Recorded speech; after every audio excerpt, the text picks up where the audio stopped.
ఓం శ్రీ సాయినాథాయ నమః. ఈరోజు మనం గురువు మనకి జ్ఞానాన్ని ఎలా అందిస్తాడో తెలుసుకుందాము.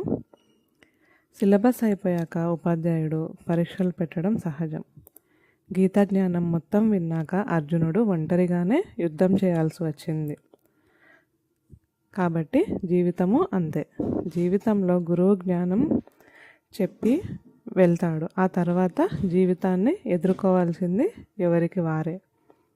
పరీక్షల్లో పక్కవాడి పేపర్ చూసి కాపీ కొట్టి ఎక్కువ మార్కులు తెచ్చుకోవడం ఎంత తప్పో, అలాగే గురువు పూర్తి జ్ఞానం చెప్పిన తర్వాత కూడా అంతర్గత ఆత్మను వదిలేసి పక్కవాడు చెప్పింది లేదా ఒక గుంపు అనుసరించే మార్గాన్ని అనుసరిస్తూ ఉండడం అంతే తప్పు.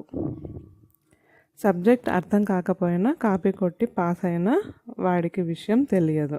అలాగే గురువు చెప్పిన జ్ఞానాన్ని అర్థం చేసుకోవడం మానేసి ఇతరులు వెళ్ళే మార్గాన్ని అనుసరిస్తే అయిపోతుంది అనుకునేవాడి పరిస్థితి కూడా అంతే. ఆత్మను అర్థం చేసుకోలేక కనిపించేవాడినల్లా అనుసరించి విఫలమవుతాడు. మనం ఎప్పుడూ ఒక విషయాన్ని గుర్తుంచుకోవాలి. మోక్షానికి ఎప్పుడూ గుంపులు గ్రూపులు వెళ్ళవలసి అవసరం లేదు. ఒక్కడే వెళ్తాడు. ఆ ఒక్కడి కోసమే గురువు వస్తాడు. మిగిలిన వారికి గురువు జ్ఞానం చెప్పి కాస్త దగ్గరకు చేరుస్తాడు. కాబట్టి ఆ జ్ఞానం అర్థం చేసుకునేందుకు మనిషి అనేక జన్మల సమయం పడుతుంది. అందుకే ఆ ఒక్కడివి నువ్వు అయ్యేలా ఒకడిగానే నేర్చుకో. నీకు నీ గురువు లోపలే ఉన్నాడు, నీ లోపలే ఉన్నాడు. ఎప్పుడూ కూడా పక్కవాడి జ్ఞానం కాకుండా గురువు చెప్పినట్టు ఆత్మను అనుసరిస్తూ ఉంటాడో అప్పుడు ఎటువంటి ఆడంబరం, ముందస్తు ప్రకటన లేకుండా అటువంటి వాడిని దేవుడు మోక్షానికి చేరుస్తాడు. ఆత్మను అనుసరించేవాడే మోక్షానికి దగ్గర అవుతాడు. నువ్వు ఎలా ఉండాలి, ఎలా బ్రతకాలి అనేది నీ లోపలి ఆత్మ చూసుకుంటుంది. అది ఎప్పుడూ నీకు జ్ఞాపకంగా ఉండాలి. గురువు ఎన్నిసార్లు వచ్చినా ఆత్మ గురించే చెబుతాడు. ఆయనపై ఆధారపడకుండా మొత్తం జ్ఞానం నేర్పి ఆ జ్ఞానంతో మనమే ఆత్మతో స్వతంత్రంగా బతికే విద్య నేర్పాలని చూస్తాడు.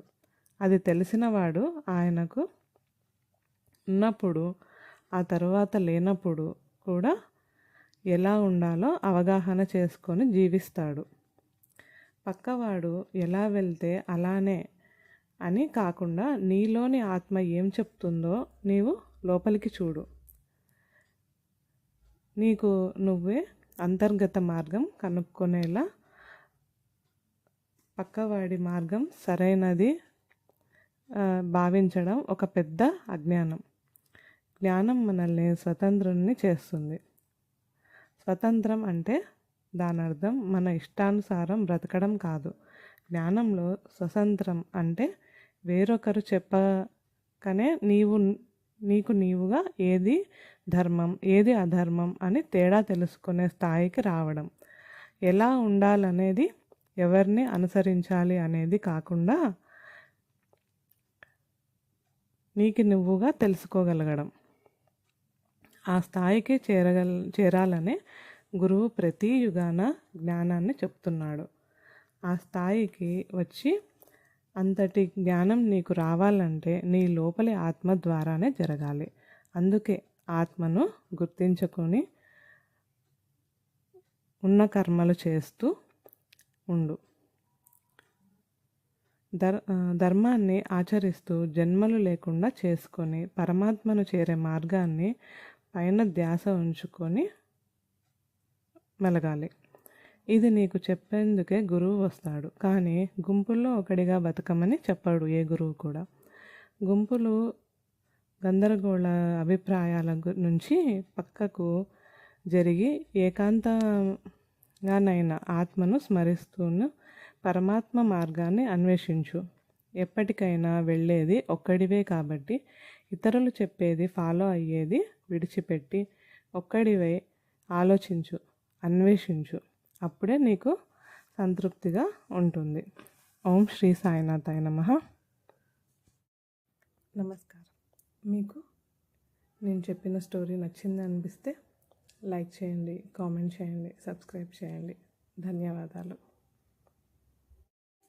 శ్రీమద్ అఖిలాండ కోటి బ్రహ్మాండ నాయక రాజాధిరాజ యోగిరాజ పరబ్రహ్మ శ్రీ సచ్చిదానంద సమర్థ సద్గురు సాయినాథ్ మహారాజ్కి జై. ఓం శ్రీ సాయిరామ్.